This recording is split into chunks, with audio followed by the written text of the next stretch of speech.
What's good? Today I'm in the studio again, sort of the same angles and everything. I sort of like this space. I'm gonna keep on doing it just like this. I've been MIA for a bit. It's been about 3 weeks, 3 weeks. I haven't done a Thursday voice note, which is now a video voice note. I've been busy on a voiceover project that I got. Was huge. Must have been like 40 voiceovers that I had to do, and each one took about an hour and a half to complete, chop. It was just a mess, right? So it was a lot of work. I've got a small gap now. Maybe I'll get more work. Maybe I won't. Obviously, based on the work that I did before. But I obviously can't wait on that. So I just wanted to get back into the routine that I had picked up with the videos and everything. Anyway, right into it. Today I wanted to speak about AI. This is something that has been a long time coming. I just wanted to experience it more before I actually say anything about it. But now that I've had a chance to experience it in various sectors within the work that I do, I sort of have an opinion now, and I sort of know where I'm going to push my efforts, where I'm going to drive my focus in the next couple of months. So, we've been bumping into a lot of platforms, a lot of AI platforms. Most common of which being ChatGPT. I've been using it a lot. Even for this big project that I did, to set up some of the scripts that I had to do, I used ChatGPT just to quickly skim through the work. I didn't have time to skim through the work and just correct little errors. So I left it up to ChatGPT, and I'd say maybe 90% of the time, it gave me what I wanted. There were a few places where it couldn't give me what I needed because of whatever reason. I tried a couple of other platforms, Jasper AI, Otter AI, Leonardo. There's so many of them. But I kind of just kept on coming back to ChatGPT. So yeah, there's that one. But more related to the music industry, there are a couple that have popped up. There's a couple of things that have popped up that have sort of caught my eye. So I've bumped into AI with regards to copywriting. So just getting anything written in terms of text. I am a copywriter. It's something that I do. It's a freelance service that I provide. But I can say that I haven't gotten any copywriting work since maybe February of this year. And we are almost in September.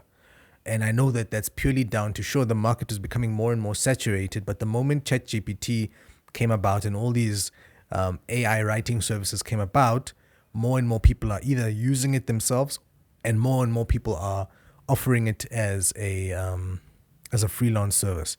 So that kind of just like pushed me out the market because I wasn't doing heavy marketing in terms of doing that.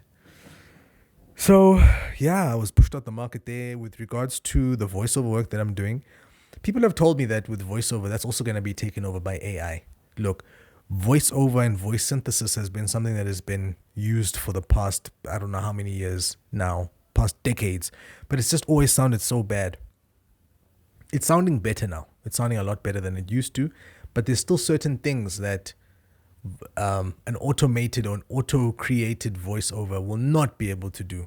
There's certain pieces of emotion, there's certain inflections, there's certain just, empathy, sadness, anger, that there's typical ways to convey it, but as professional voiceover artists, for a fact that there's certain things that you do because of your own learned experiences and what it is that you've been through. So there's certain times where I might feel extra happy or I might feel extra angry at something because it's something that actually touches me and it touches my emotions.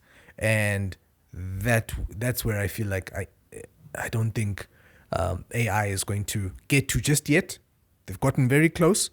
It's just, it's not quite there yet. Same with spokesperson work. So just being in front of the screen and speaking.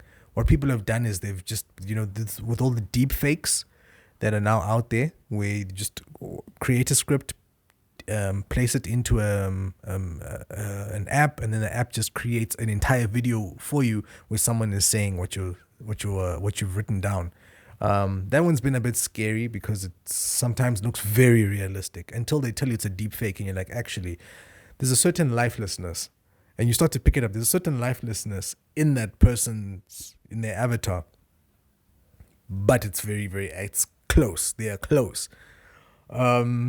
So with music, the first thing that I picked up on was when people started saying, sorry, I'm just checking the time, how much time I have here. Okay. When people started saying, there's these websites that people are now using where, you type in what you want. I want a hard drill track that sounds orchestral, and then it like spit something out back at you. I was never afraid of that type of website. That type of website for me was too new to the game. It didn't have enough of a database, enough of a fan base, enough of a user base for it to be frightening for someone like me who's been making music for the longest time. So I was like, the music sounds very average, if not terrible. So it's whatever. Then there was the whole Drake Weekend track that came out. I wasn't even sure if that was AI. Then I realized eventually, cool, they had done some sort of modeling, vocal modeling with Drake's vocals. And then there was the whole legal issues around that. And I was like, where do we stand? In terms of you being an artist, where do you stand? Are you protected? Then there's the whole debate of, can a person actually own their voice, the actual sound of their voice, their vocal characteristics? And that's something that needs proper, like a deep dive into the legalities around that. Just because it sounds like you doesn't necessarily mean that it has to be you, sort of thing. And then what does that say now for the uniqueness of my voice? Can someone else then just go and take my vocal and then go create voiceovers with it? What are the legalities around that? So then I started to like retract and I read less and less and less. And it gave me a headache for a while. But the thing that did get me was when I opened up Splice the one day. And you didn't necessarily type in what you wanted from Splice, but it asks you what genre you wanted to make. What it then proceeded to do was to go and collect samples, drum samples, melody samples, synth samples, piano samples if you wanted, hi-hat samples, just from wherever in the already existing database that the already existing creators had made. Bring them together, tempo match them, key match them. So now in terms of sampling, I can create it opens everything up, because within the space of a minute, not even a minute, in the space of a second of clicking a button, I've gotten all these samples that are not necessarily unique, but they've been brought together in a unique way, right? It's just a random combination of just bringing these things together. And then from there, I can mix and match. I can pull things out, take things out, set the tempo that I want, and I hit export, and it gives me all the separates of everything that I need. Perfectly time matched, perfectly key matched. At that point, I can either slap more drums on, or I can take parts out, put parts in, and my beat is done. Beats can be made in the space of 5-10 minutes, right? And it just made me think, oh my gosh, this just means that everybody's going to be creating, right? Gone are the days where you sit down and you go into the piano roll and you actually figure out how you want your melody to sound, how you can make it sound authentically you. And I thought about it. I even retracted from making beats. I haven't made that many beats this month, but it's because I've been thinking about it so much. We are in a space where the output, right? Because output was always the issue. Even back in the day when music was still like vinyls and just mechanical stuff. Output was very low, but it was of a massively high quality, released by the minority of people. Now we're in a space where output is incredibly high.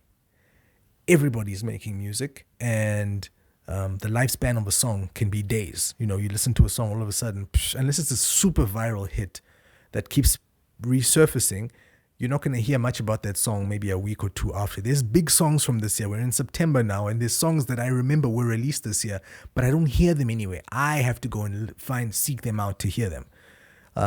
And all that has told me, or what it eventually showed me, is that we're in a space now where we kind of have to pull back and reevaluate what we want, firstly, as musicians, what we want out of this industry, and how far you're willing to create the sound that you want to create. How deep are you willing to go in terms of shutting out the outside world and saying, I know that there's a lot of music out there, but I'm going to keep doing my thing. I'm not going to jump on the next trend. I'm going to keep doing my thing. Basically what we were saying 10 years ago, 5 to 10 years ago, we were like, yo, all these things are happening. Music is changing, but just keep to your vibe. Keep to what it is that you know that you're trying to do. Bring in elements of today, right? But at the same time, you have to stick to what it is that you're trying to create. Are you trying to create a sound? Are you trying to create a feeling? Because ultimately, what's going to happen, and I know that this is going to happen, is people are going to retract and get to a point where we have just heard everything. Because people are going to keep making sample packs and doing all of this stuff, but it's going to start sounding the same. It already sounds the same, but it's going to start sounding so similar where you're just like, I am very sure that I heard that song 5 minutes ago on another radio station, or I heard it just now on YouTube. And the songs are just going to they're just going to repeat themselves. And we're going to get to a place where we're like, no, man, I can't do this anymore. I need to either go back to the old music of old from 10, 15 years ago, 20, 30 years ago, go to a completely alternative genre that hasn't really been tapped into too hectically, or find or seek out new creators who are actually sticking to their vibe, actually doing their thing over there in the corner and saying, I'm going to keep doing me. If you want to come join me in my space, you're more than welcome. But I won't find you in that commercial space. You won't find me out there. I'll be over here doing my thing, creating my audience here. If you want to rock with me here. This is what we're going to be doing. So that's sort of how I've sort of gotten back into it. Getting into making of beats. I've gotten a couple of sounds together, and I'm slowly starting to get myself back into the motion of creating for me and the people around me, and based off of my inspiration that I'm feeling right now, as opposed to doing too much research and figuring out what the hell's going on out there, because it's progressing, and it's progressing at an alarming rate. I know some people say, you have to embrace it. You have to, embrace it or die. And I'm like, cool, I can embrace elements of it. I don't have to embrace everything, but my core principles with regards to music creation have to remain. Otherwise, you lose yourself. And it becomes a tricky thing. And I've seen many people stop making music just based on that fact. So I think I'm going to end the voice note there and just say that my overall feel is that AI is not going anywhere, and it's progressing quickly. Navigate it, understand it, know how it works, kind of like the research that I spoke about at the beginning of this voice note. But figure out what your game plan is in spite of AI, because anything could happen, and then the next layer on top of AI presents itself, and then you're screwed again, because now you're going to panic because the new thing is here that's even bigger than AI, and it just becomes a mess. So ground yourself, figure it out, and just keep creating. I think whatever, at the end of the day, just keep on making, keep on creating, and you'll start to find your own space in all of this chaos. Peace.